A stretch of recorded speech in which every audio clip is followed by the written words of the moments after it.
BTC 1,18,000 पे इस वक्त चल रहा है। बीटीसी का नेक्स्ट मूव क्या हो सकता है? नेक्स्ट मूव तो मैंने आप लोगों को बताया हुआ है कि 1,21,000 तो बीटीसी ने टच करना है, लेकिन अभी हमारे पास इंपॉर्टेंट जोन जो इस वक्त चल रहा है, सपोर्ट जो चल रहा है, वो बीटीसी का 1,15,000 1,14,000 के आसपास है। अगर बीटीसी ने 1,14,000 से नीचे की क्लोजिंग दी, तब हमारा नेक्स्ट टारगेट होगा 1,11,000 से 1,12,000। नेक्स्ट वीडियो और डिटेल्स बताने का मकसद ये होता है, जोन्स चेंज होते हैं, सोलाना के जोन्स भी चेंज होते हैं, इथेरियम के जोन्स भी चेंज होते हैं। आपको स्टेप बाय स्टेप बताना पड़ता है, क्योंकि आप बहुत से लोगों ने मेरे से ये सवाल किया कि आज सोलाना 181 पे आपने बाय करवाया, आपने सेल का नहीं बताया, आपने डीसीए का नहीं बताया। मैंने डीसीए का बताया है। मैंने आप लोगों को जब बताया कि बीटीसी 115 पे मिलेगा, तो आप लोगों ने डीसीए करना था, आप लोगों को बोला था मैंने, और उस वक्त सोलाना 175 से 180 के बीच चल रहा था। लेकिन चलें, जिसने डीसीए नहीं किया नहीं किया, लेकिन ये कि बीटीसी के जोन्स को देखते हुए हमने डीसीए करना था, और यही मैंने प्रीवियस वीडियो के अंदर भी बताया हुआ था। अभी अगर 114 से नीचे की बीटीसी की क्लोजिंग आपको मिली, तो बीटीसी 1,11,000 से 1,12,000 तक आप लोगों को दिख सकता है, और उसके बीच सोलाना आपको तकरीबन 170 से 175 के बीच दिखेगा। 170 से 175 के बीच आप लोग डीसीए कर सकते हैं, क्योंकि ये एक ऐसा सपोर्ट एरिया इसका चल रहा है जो स्ट्रॉन्ग सपोर्ट है, जहां से बार बार ये बाउंस लेता है। तो आप लोग अगर डीसीए करना चाहते हैं या मजीद बाइंग्स करना चाहते हैं, तो 170 से 175 का जोन भी कंसीडर करें। अगर 181 पे बाय किया हुआ और 190 91 पे नहीं बेचा, जो कि मैंने ये भी बोला हुआ था कि 190 से 191 पे टीपी करें, लेकिन अगर आप लोगों ने 190 191 पे टीपी नहीं किया, तो अभी भी 185 86 या 87 के आसपास तो चल रहा है। अगर आप लोग बहुत लॉन्ग टर्म सोचते हैं ना, देखिए एंट्री सबसे पहले आपने माइंड ये बनाना है कि आपने मिड टर्म एंट्री लिए, शॉर्ट टर्म लिए, लॉन्ग टर्म लिए। अगर आप लोगों ने 181 पे बाइंग किया, तो 188 189 पे आप लोगों ने एग्जिट लेना था।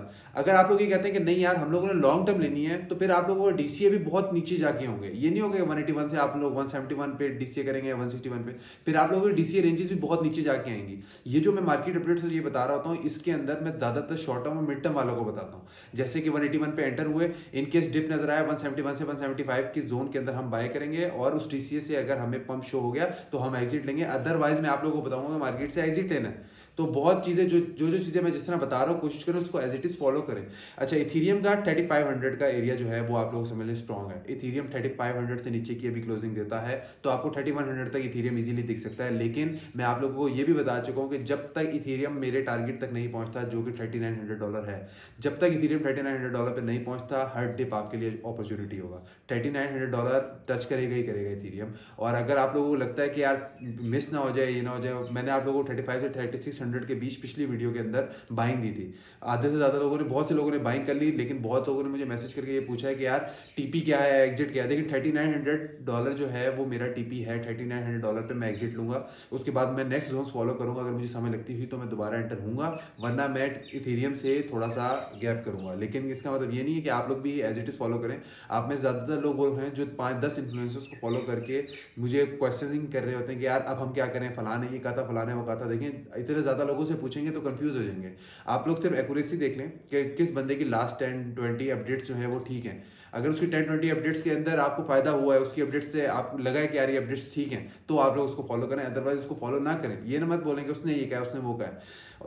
मेरे पे भी यही इंप्लीमेंट होता है कि अगर मेरी अपडेट से आप लोगों को नुकसान हो रहा है या फायदा नहीं हो रहा, तो आप लोग मुझे फॉलो ना करें, आप लोग मुझे ना देखें। लेकिन अगर आप लोगों को फायदा हो रहा है, तो कम से कम सब्सक्राइब जरूर करें, लाइक जरूर करें, ताकि लोगों तक मेरे अपडेट्स पहुंचे और उनका भी फायदा हो।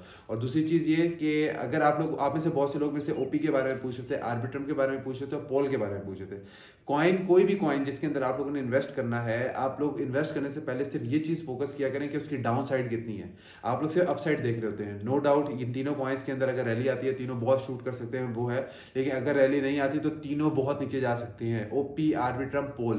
पोल पे तो बहुत ज़्यादा लोगों का सवाल है, इसमें मैं सेपरेट वीडियो भी बनाऊंगा। लेकिन मैं आप लोगों को एक सिंपल सी चीज़ बता रहा हूँ, पोल कोई जेम नहीं है। आप ये नहीं कह सकते पोल जो है वो 20x 30x करेगा, तो 20x 30x अगर वो करेगा तो डाउन साइड भी देखें।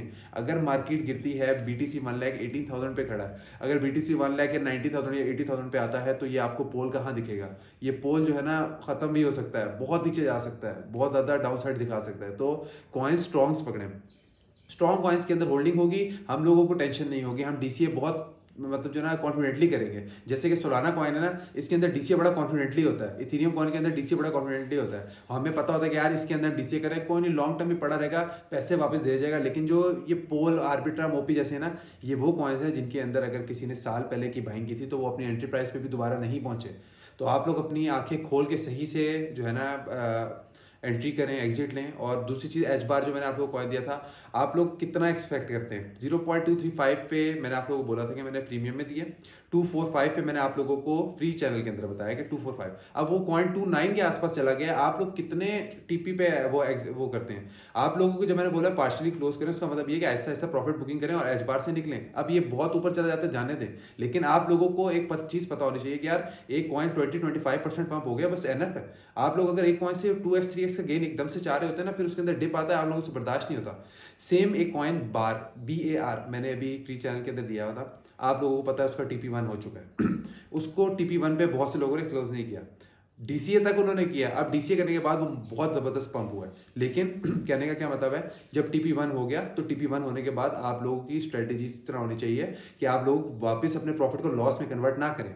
TP1 हो गया तो ये नहीं है कि अब आप TP2 TP3 के इंतजार में बैठे रहें, आप लोगों ने अपना स्टॉप लॉस ऊपर लेके जाना है, एंट्री प्राइस को ऊपर रखना है। अब आपकी न्यू एंट्री समझने हो रही है, जब आप TP1 पे समझ लें आप एक तरह से दोबारा एंटर हो गए। TP1 पे मेरी तरफ से क्लोजिंग होती है। TP1 ज्यादातर मैं वैसे देता भी है कि TP जिस कॉइन में मुझे ज्यादा पोटेंशियल दिख रहा होता है उसमें मैं TP2 TP3 देता हूँ, वरना मैं ज्यादातर इस तरह की फजूल हरकतें नहीं करता कि 4 TP दे दूं, बाद में मैं चैनल में बोलता रहूँ भाईजान मेरे 4 TP हो गए वगैरह वगैरह। ऐसा कोई चक्कर नहीं है, जिसके अंदर मुझे पोटेंशियल दिखता है मैं उसमें 4 TP देता हूँ, वरना मैं ज्यादातर TP भी एक ही देता हूँ कि यार एंटर और एग्जिट लो, बात खत्म। ये जो लॉन्ग टर्म होल्डिंग वाला चक्कर होता है वो ज्यादातर इन शिट कॉइन्स के अंदर आप लोगों को नुकसान ही पहुंचाता है। खैर इतनी ज्यादा डिटेल बताने का, बाकी BTC डोमिनेंस USDT डोमिनेंस दोनों का मैंने प्रीवियस वीडियो के अंदर बताया हुआ है। आप लोगों को जिसको उसको डिटेल में समझना है तो वो वीडियो देख ले, क्योंकि अभी इस वीडियो में बताऊंगा तो आप में से ज्यादातर लोग बोर हो जाएंगे कि यार ये वही बातें दोबारा बता रहा है। तो आप लोगों को मैंने जोन्स बता दी हैं। BTC का 115 से नीचे की क्लोजिंग हुई तो आप लोग समझ लो कि BTC 1,11 से 1,12, सोलाना अगर 184 से 183 184 से नीचे क्लोजिंग देता है, जो कि BTC के साथ ही मूव करेगा,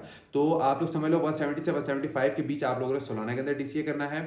इथीरियम 3500 से 3600 के अंदर मैंने एंट्री दी थी, अगर इथीरियम 3100 के आसपास मिला तो आप लोग DCA करेंगे, अदरवाइज इथीरियम के अंदर उससे पहले DCA नहीं करेंगे। TP भी मैंने आप लोगों को बता दी है, SL भी मैंने आप लोगों को बता दी है, BTC का टारगेट, सोलाना का टारगेट, इथीरियम का टारगेट। उम्मीद करता हूं अभी आप लोगों का कोई भी सवाल होगा वो सारा क्लियर हो चुका होगा, लेकिन फिर भी अगर कोई सवाल है मेरे से कमेंट्स में पूछें, मैं चला आप लोगों को डिटेल में गाइड करूंगा। Thank you.